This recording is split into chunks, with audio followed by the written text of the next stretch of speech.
All right. Welcome, everybody. This is Marcel and Kilani live on LinkedIn and Facebook for yet another fun-filled evening. We changed the day today. Today is Friday, so we thought, hey, it might be a good time. You're just chilling out. You might be, kind of contemplating, having dinner or something. You might be feeling a little bit more relaxed. So we thought, this might be a good time for us to have a chat about our leadership conversations that we like to have weekly. Yeah, absolutely. And today we have a really exciting topic. This one, I feel like both of us are kind of big nerds about. And it's also a leadership topic that I think is under valued, I think would be the word, or under discussed at least. Or explored, maybe. Yeah, absolutely. Yeah, which is actually kind of interesting, right? So I mean, to just kind of jump into the conversation, but something that I always found striking, and especially as when I was doing my master's degree in neuroscience and leadership, I got to study the brains of leaders, and when I was contemplating doing my thesis, I was like, hey, why are we always looking at behavior from the shoulders up? Right? It's always like, whenever we're talking about leaders and we're talking about leadership and leadership behaviors, it always tends to be kind of a shoulders up thing, right? And you're seeing, all types of, assessments, there's psychometrics and all of this kind of stuff. But really, it all boils down to, hey, what's actually happening up here? And I found that really puzzling because before I was a leadership coach, I was in the health and fitness space. And of course, I worked with bodies all day long. I worked with bodies for decades. And I learned pretty early on in my career that the brain and the body are intricately linked. And so when I was studying neuroscience, I wanted to do something in that space. And so for my thesis, I decided to, rather than just studying kind of another behavior type thing, I wanted to look at the role the body plays in the decisions that we're making and how we're operating. And in that process, I discovered some really interesting things. Is that leaders who take care of their bodies also have a tendency to perform better mentally.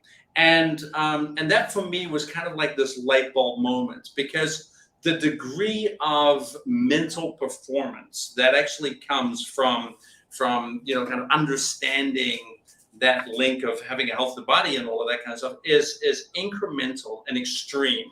And it is so extreme, I can tell you, and I actually wrote my first book on the topic. And that topic was really around, at what age does your brain perform? And what I mean with that is that, if you look at an aging brain, generally speaking, we accept the fact that a brain that is much older, 70, 80, 90 years old, is going to perform much slower cognitively than, for example, a brain that's 20 or 30 or maybe 40 years old. And so what I ended up doing was I ended up creating an assessment that helped, where we assess leaders and looked at the correlation between the health of their bodies and the speed of functioning in their brains of the various different executive functions that are needed in leadership. And I came to this really shocking insight, which was that the leaders who weren't taking care of their bodies, their brains performed a good 30 years older, than the brains of leaders who actually did take care of their bodies. And I call that the brain age assessment. And so my average age of my group of leaders was 44 years old, and the average brain performance age was 77. Which comes to show you that there's a lot that we're not appreciating about the body, and I mean when that from an appreciation standpoint, I don't only mean that with regards to how how leaders treat themselves individually, but even organizationally, right? Just kind of as an organization, if what are we doing to protect the brains of our people, and why are we not encouraging or supporting the health of our people in a more proactive way to make sure that their brains are safeguarded. And of course, this book, I wrote the book in 2014. It got published in 2015, and in the past, maybe 7-8 years or so, a lot of progress has been made, and a lot of companies are doing a lot in that kind of wellness space, but it's still not integrating fully, and it's still not fully appreciating that the significance of making sure that our people are as healthy as possible so that their brains can function. And that's what triggered me into today's topic, right? Which is interestingly, even though I opened with it, it's not about health per se, but it's actually about somatics.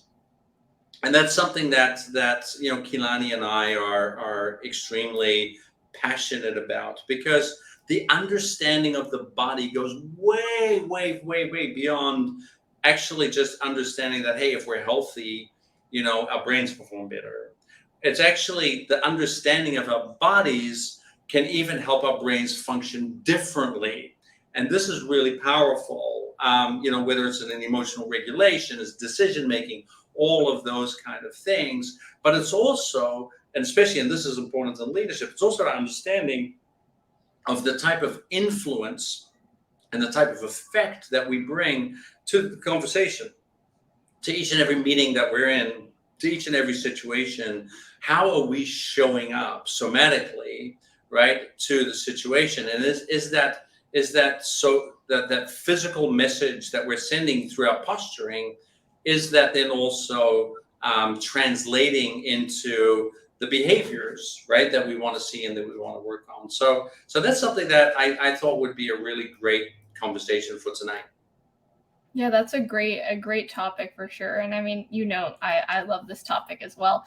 And I think that it's such a great point that the health influence has a little bit of crossover here, but yet at the same time, understanding that our bodies can come into play in a non-health perspective as well. Because coming from a competitive athlete background, I always saw movement, physical activity as something very important also to my cognitive success and in those endeavors. However, I didn't learn until recently that by bringing your body into play in leadership roles, in family roles, and relationship roles can actually then also change the situation, the actions, and the results as well. Yeah, and what's what I find when I was doing so much more research in somatics, what I found really fascinating was that when we change the way the body presents itself to the world, we also change our emotions, and we change how we feel, and we change how we think, which is so powerful, isn't it? Absolutely. It kind of reminds me a little bit of when I first started learning about somatics. This was kind of the thing that kept replaying in my mind, is that whole idea of, if you're feeling down and you want to feel happy, to fake a smile for 30 seconds. Mm-hmm.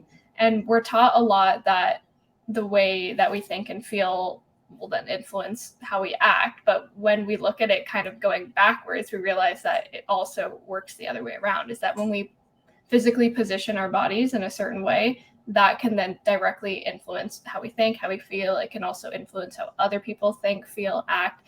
And I think that's where it comes into play in leadership as well. And I have a few questions for you, especially with regarding somatics and leadership, because I think a lot of our listeners are going to be interested in applying this to the leadership stage.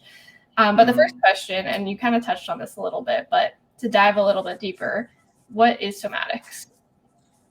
Yeah, so if you think of the Latin root word soma, which is actually the Latin word for body, right? So somatics is really an understanding of the role that the body plays in whatever it is that we're doing, and understanding that the body can function. It's not just a vehicle to transport our brain from point A to B, but it's actually a tool. that we can do a lot more with. And and the art of somatics, of course, has been around since the ancient Greeks, right? I mean, it's and not just the Greeks, but also yoga, Tai Chi. So you're talking about in India, for example, in China, the practice of somatics has been around for thousands of years, right?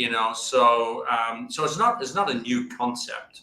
It's just that as I think as a Western trained society, and therefore unfortunately also Western influenced leadership, we have a tendency to kind of take that route of seeing the body and the mind as two separate beings, which is something that happened through the evolution of medicine over the past few hundred years. And we've adopted that in leadership as well, and we see this separation and this understanding of that there are these two different realms. One is the body and one is the brain, but in reality, of course, they're intricately linked through the endocrine system, and our blood, and through through not just hormones, but just through our nervous system, you name it. It's so deeply intricately that we can't see them as two separate things. And most indigenous cultures, like for example, in India and in China, and of course, in Native Americans and South American cultures, they just saw the body and the brain as one kind of whole capsule and one being, that was always treated the same. And so that kind of, for me, really created a realization, right? That when we look at the dichotomy, which in a way is kind of interesting because we're talking about somatics, right? Which would almost imply that there is a dichotomy, because why else would you talk about the body, right? We shouldn't actually have to be talking about the body or the brain. We should just be talking about kind of the one entity, which is the individual, right? And having this full understanding. But because we're so influenced by the historical evolution and medicine, and there's this dichotomy that we created, that most people don't really understand that they're so intricately linked. So we almost have to talk about kind of both of them separately. There's neuroscience, right? So my master's degree is in neuroscience, and then somatics, right?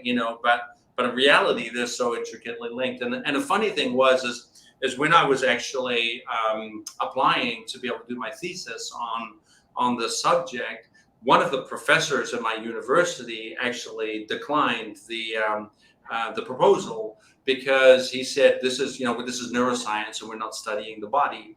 So even PhD neuroscientists are still kind of looking at this as a bit of a dichotomy, and to me that just doesn't make sense. And so that's why I became a firm proponent of the somatic chapter as well as the neuroscience chapter, to really kind of create as much of a blend as we can, so that every one of the leaders that we work with through level 5, that we see them as the whole person, both in body and in mind, right? For that exact reason. So that's been my take on somatics. Yeah, that's a really interesting point about your proposal being declined. The reason I think of that is because when I was studying neuroscience in university too, the biggest thing that stood out to me, and I'm sure times have changed between when you were studying and when I was, but I noticed that a lot of the classes that I was taking were all very focused on the being as a whole. Is that yes, of course, we were zoomed in on the brain. We were looking at the individual cells of the brain and the functioning of the brain, but we understood how those functionings of the brain impacted the rest of the body as well, and how the rest of the body also impacts the brain, which I found interesting. So that's interesting. Fantastic. That your proposal was declined. Yeah, what a great evolution, right? Yeah. Which is really, I came to that realization 10 years ago, but that universities and programs are also starting to see, hey, there shouldn't be this dichotomy, because we are intricately linked, because every hormone that we produce in the body is a neurotransmitter in the brain, and every thought that we have in the brain triggers a physical response in the body. So the one can't be seen anymore as the other. So that's actually really encouraging to hear. Yeah. Oh, good. I'm glad. And I came up with another question too that just kind of came to me. It's more of a historical, philosophical question. But when it comes to the dichotomy, because that is such a great point, that even just by looking at the understanding of somatics, that creates a dichotomy in itself. At what point do you think, I don't know if you know this or if you have speculations, when in our history did we start creating those two different paths for mind and body? Yes, and it basically it happened, and for a large reason. And I'm going to apologize to a lot of religious people, but and I think it was the 17th century. Descartes was a Descartes, right? Is the French philosopher, who said, "I think, therefore I am," right? And it was during that period of time where the church started to understand that the mind should be the realm of God, and that because we don't want to be tinkering, right, with the realm of God, right. And so in their belief system, right, they said, hey, listen, whatever you guys, like, you doctors want to do, as long as you keep that kind of neck down, we're going to be okay with it. We're not going to arrest you, because back then, right, blasphemy was punishable by death. And so if you did anything to kind of counter the church or challenge the church, that could have meant the end of your life. So there was a big motivation, in that era to separate the two. And so the field of medicine, right, really went down into the space of, we're just going to study the body, and we're just going to see, kind of these the physical ailments, and then we're going to treat the mind as something very, very different, right? And it wasn't only until maybe the 19th, 20th century where there started to be kind of more of a revolution, right, in the field of psychology. That's one of the reasons, I think, why the field of psychology exists, is because there were a group of people, often medical doctors and people who said, hey, this isn't right. We also need to be studying the brain, right? So and so that was kind of what created that dichotomy, and slowly but surely, those things are finally coming together. But it's just an interesting chapter in our history of science. Yeah, and that's a great point too. About what stood out to me was the understanding that the body tends to be looked at in terms of science and medicine, whereas our mind, even though things have changed a lot, psychology is still seen as more of a soft science than medicine. Even if we look at neuroscience, which is seen as more of a hard science, I guess. Hard science. It still very much is not the mind. It's the brain, but it's not the mind, right? Because those two are different. And so I just think that's an interesting connection, that we see those beautiful two aspects as very different and not even in the same realm of existence. Yeah, exactly. And maybe that's why psychology kind of got a bit of a bad rep in the beginning too, right? Because we couldn't really do a lot of hard science. We also didn't have the technology for it, right? We were very inhibited in our technology. And if and as a scientist, right, as somebody who has actually done neuroscience research, there is in science there still is kind of this rule, right, that whatever you're concluding in your science, it has to be measurable. Right, you have to measure to 95% certainty that your whatever it is that you're researching, right, is true, right? And we do that through the null hypothesis, but in reality, it's where we are limited as scientists is in our ability to be able to see to believe, right? And that ability to see is limited by technology. So as technology is advancing and we're seeing more, that then allows us to measure more. And so then when we can measure it, then we can scientifically say, hey, this, yes, we're actually seeing these things happen and we're able to measure them. So therefore now we can say as a scientific fact that this is the way that it is. And that's one of the challenges, because, it's only until very recent that we could actually kind of observe the brain in real time, through functional MRIs and all of that kind of stuff, right? So so a lot of the theories that would exist in the past in psychology, as fantastic as those theories were, they weren't measurable by science, right? And so that's why they were treated more as kind of a soft science, or even as a philosophy very often, rather than as a hard science. But thanks to neuroscience, right, a lot of these even theories, like, think of theories from Jung, which is like, over 100 years ago, they're actually starting to prove these theories right, just by, these people are, basically the Einsteins of the brain. And just because now we can start seeing these things. And that's one of the arguments that I have about when we as human beings only believe what we see, right?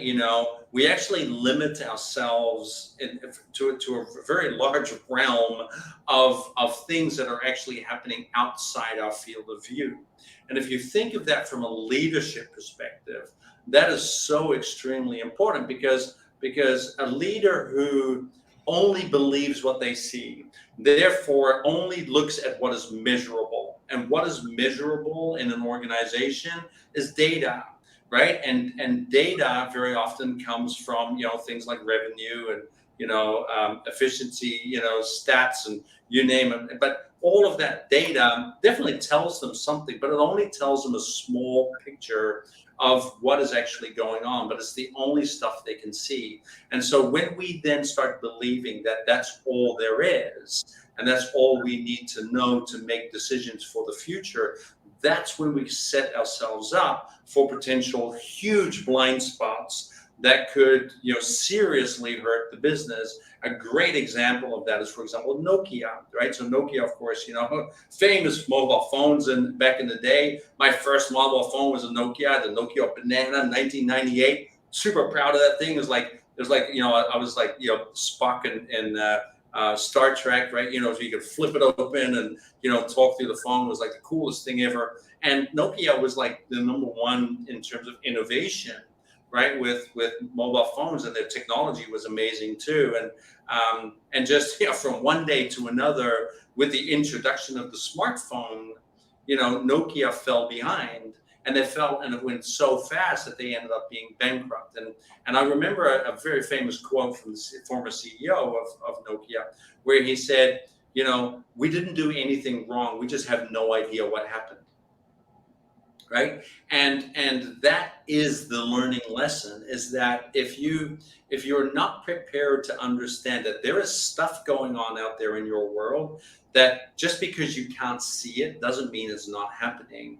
And what can you do to put your ear to the ground to kind of really appreciate these things that we might not be seeing through the data that's actually being kind of presented to us, right? And so in that kind of thinking, right, that's where somatics becomes so important too, because there's a lot about somatics as well that there is some scientific proof, like, if you're looking at bioenergetics and you're looking at kind of the production of neurotransmitters and hormones and all of these kind of things, and how they affect human behavior.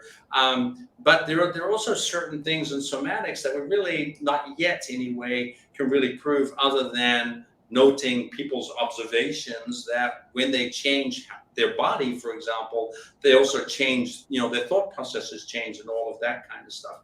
And so that's why these skills are then often considered kind of soft skills, right? Because they're not hard measurable, things like, and you'll hear that very often in the HR consulting space, where, we're organized, say, hey, listen, we need to improve the soft skills of our people, and those are often the skills of communication, empathy, kind of all of those kind of things, because they're very, very difficult to measure and to view as data points, right? And so until we get better at how to observe them.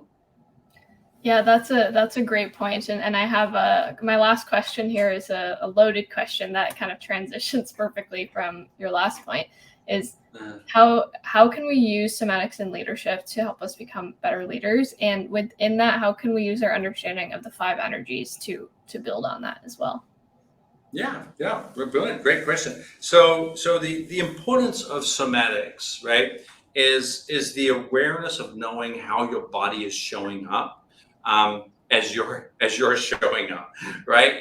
So what role does your body play in the energy that you're bringing to the room, right? So for example, and I can give you an example on that. Try crossing your arms, right, and putting your head down and looking like this, and go, oh boy, we're gonna have a great time tonight. Yeah, and note how that feeling just feels different, right? So the physical display of what we're going to do has to match the message that we want to be conveying. And when that message isn't matching, through the body is maybe telling a different story, then that creates a little incoherence, and that's where people kind of go, hey, wait, I'm not seeing the whole picture. And the way that I like to explain that is, I want you to think about, if I'm speaking to you right now, right, and I'm sharing information to you, and I do that through my voice, right? And so the way that works, kind of neuroscientifically, as well as somatically, is I'm going to think of something to say, and then when I'm thinking of something to say, a cascade of regions in the brain are activated in helping me be able to actually say what I say. And so the way that works, it goes from the prefrontal cortex, kind of like a top-down process, down into what we call the basal ganglia and the emotional processing areas of the brain, like the amygdala and things like that. And then from there sends information through our spinal cord into our throats and our facial muscles to actually kind of sound out what we are saying. And in that process, we also transmit energy through our bodies while we're actually converting. So I'm going to project energy, and that energy is based on what I'm thinking and feeling, not on what I'm saying. So this is a really important thing. So for example, if let's say all hell is breaking loose in the company, and our stocks are nosediving, and I want to come up on camera and kind of say, hey guys, everything's cool, everything's good, right? And inside my head, I'm freaking out because I'm not I'm not okay. That's going to show up in the energy that I project, because that's the link. And so an interesting thing about that is that the receiver of the message, so you on the other end, actually receives information the other way around. So you're going to receive the energy first, because energy travels at the speed of light, and sound travels, of course, at the speed of sound, which is way slower. So you're going to receive the energy first. That's going to hit you. And then from there, that's going to catch your attention, and you're going to see the body operate. You're going to see the body function, right? And so you're going to see how the body works based on that energy. And then only are you going to hear what the person is actually saying. And that information is processed from a bottoms up way. That means it goes into your body first.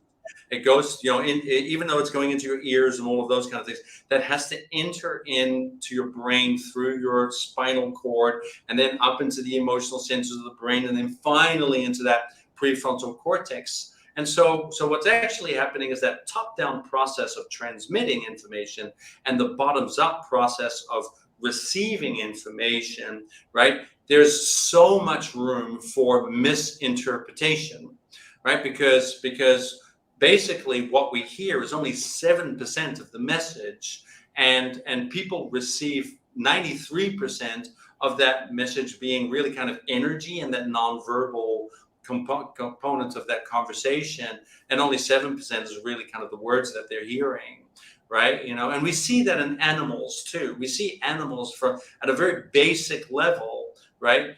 Animals, and I'm talking, single cellular organisms, and maybe tiny animals and reptiles and all these. They project energy as well, and when they're in their way of communicating, but they also talk through body language, right? And so that body language is kind of the first version way that and the most basic animals communicate. And if you look at our brains, right, our brains have multiple layers to them that have evolved, throughout evolution. These multiple layers, start at the base of the brain, kind of just as the brain stem, right, which is so many vertebrae on this planet share the same brain stem. But then you get, a little bit of the newer processes, then what we call the reptilian brain, which really only kind of reptiles and above share. And then there's the mammalian brain, which is the emotional brain, which is all mammals share that brain. And then there's the neocortex, which really is mostly privy to, us humans. And then there are a couple of other mammals that also have amazing prefrontal cortexes, like whales, orcas, and, of course, gorillas, chimpanzees, those kind of, animals. They also have very, very decent, neocortex in terms of how they're functioning.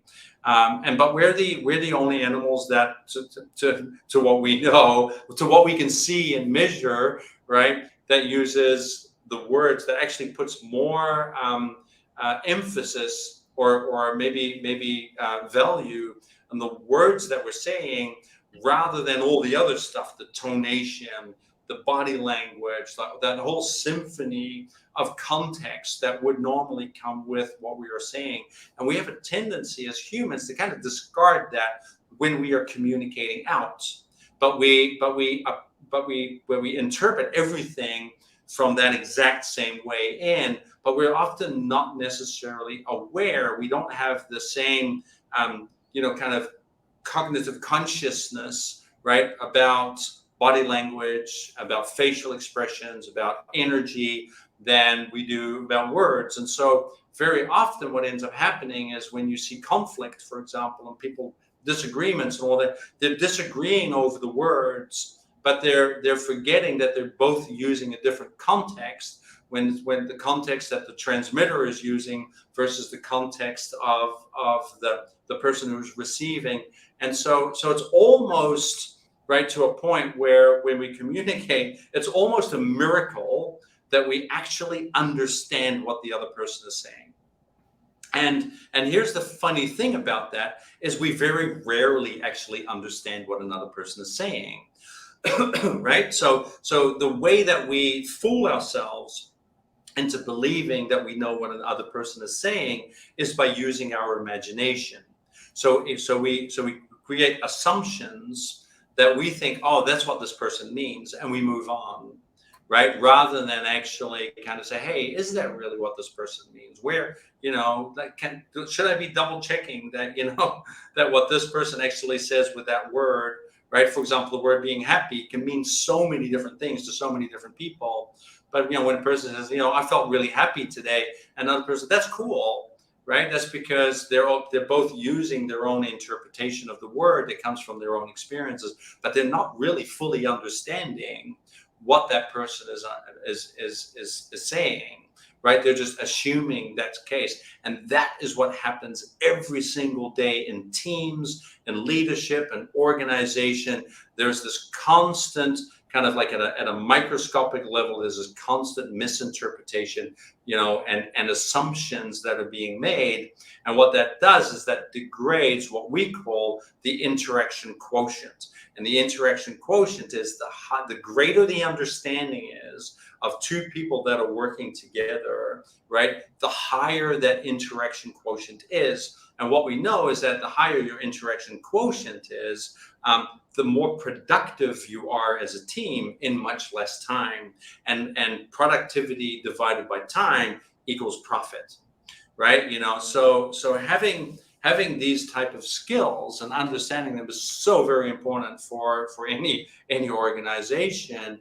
And so what that means is that by simply ignoring what our bodies are actually saying in this process and the energy that we are projecting, without knowing that, we can never really perform at a high interaction quotient and hence maximize our profits, right? And so that's why this is such an important thing, and why somatics and as well as energy has an immediate effect on the amount of revenue that you're going to be making as an organization. So if you're watching this and you're thinking, hey, how can I get the most out of my organization?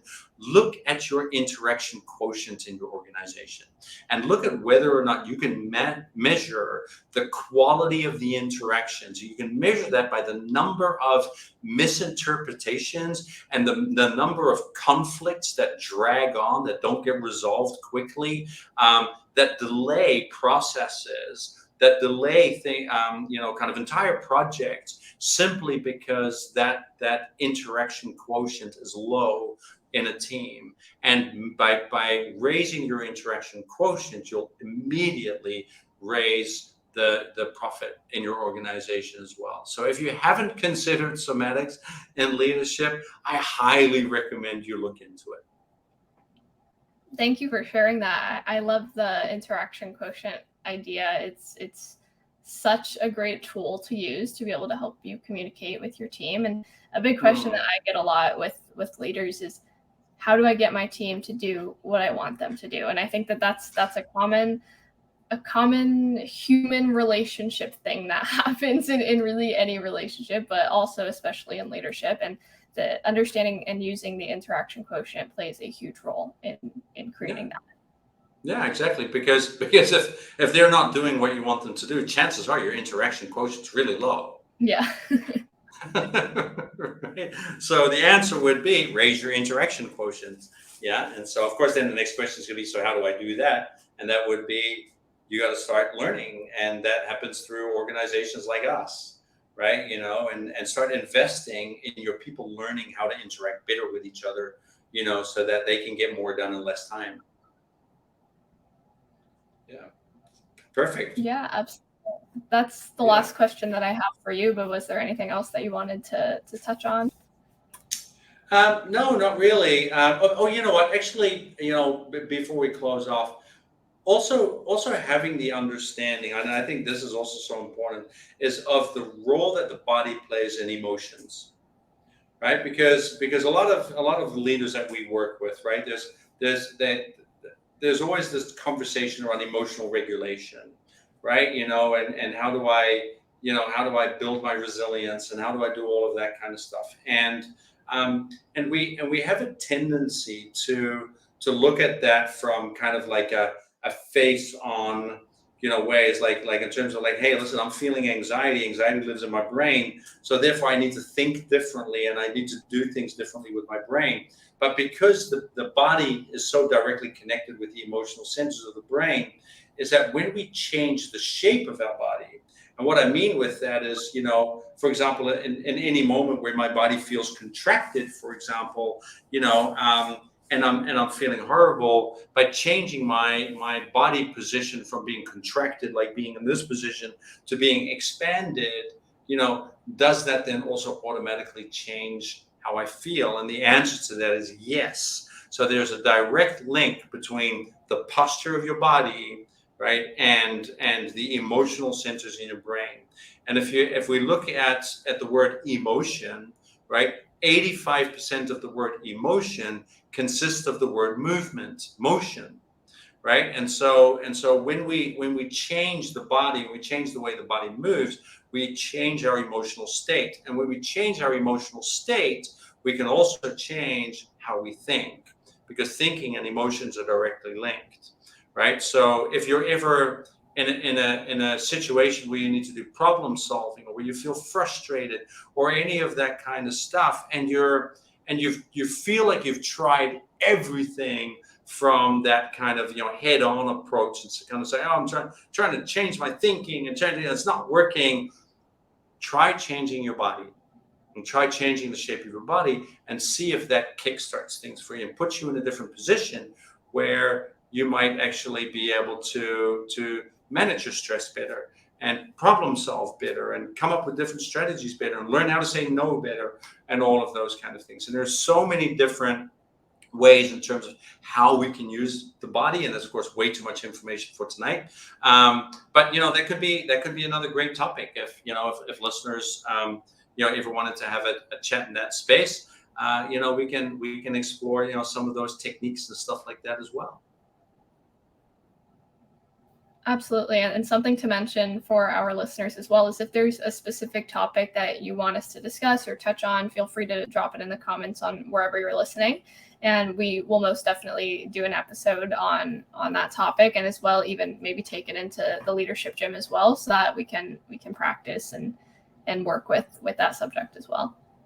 Yeah, that's a great idea. Remember the leadership gym, right? Leadership gym happens every other week. Next one is coming up on Wednesday, 8 p.m. EST or 8 a.m. Singapore time. You don't have to be present for the classes. You just have to sign up for them, and we will send the classes to you by email. Yeah. So I mean, that's all for me today. How about you, Kilani? Yeah, same here. Awesome. All right. Well, then we're going to close off. I'm going to enjoy a Friday evening with Ursula, and have some time off, and you're of course going into your Friday. So have a wonderful day today, and getting ready for the weekend. And let's chat again next week sometime. Yeah, for sure. Thank you. This was a great chat. Yeah, I love it. Yeah, thanks so much for setting this up. I'll speak to you soon. Bye. All right. Bye.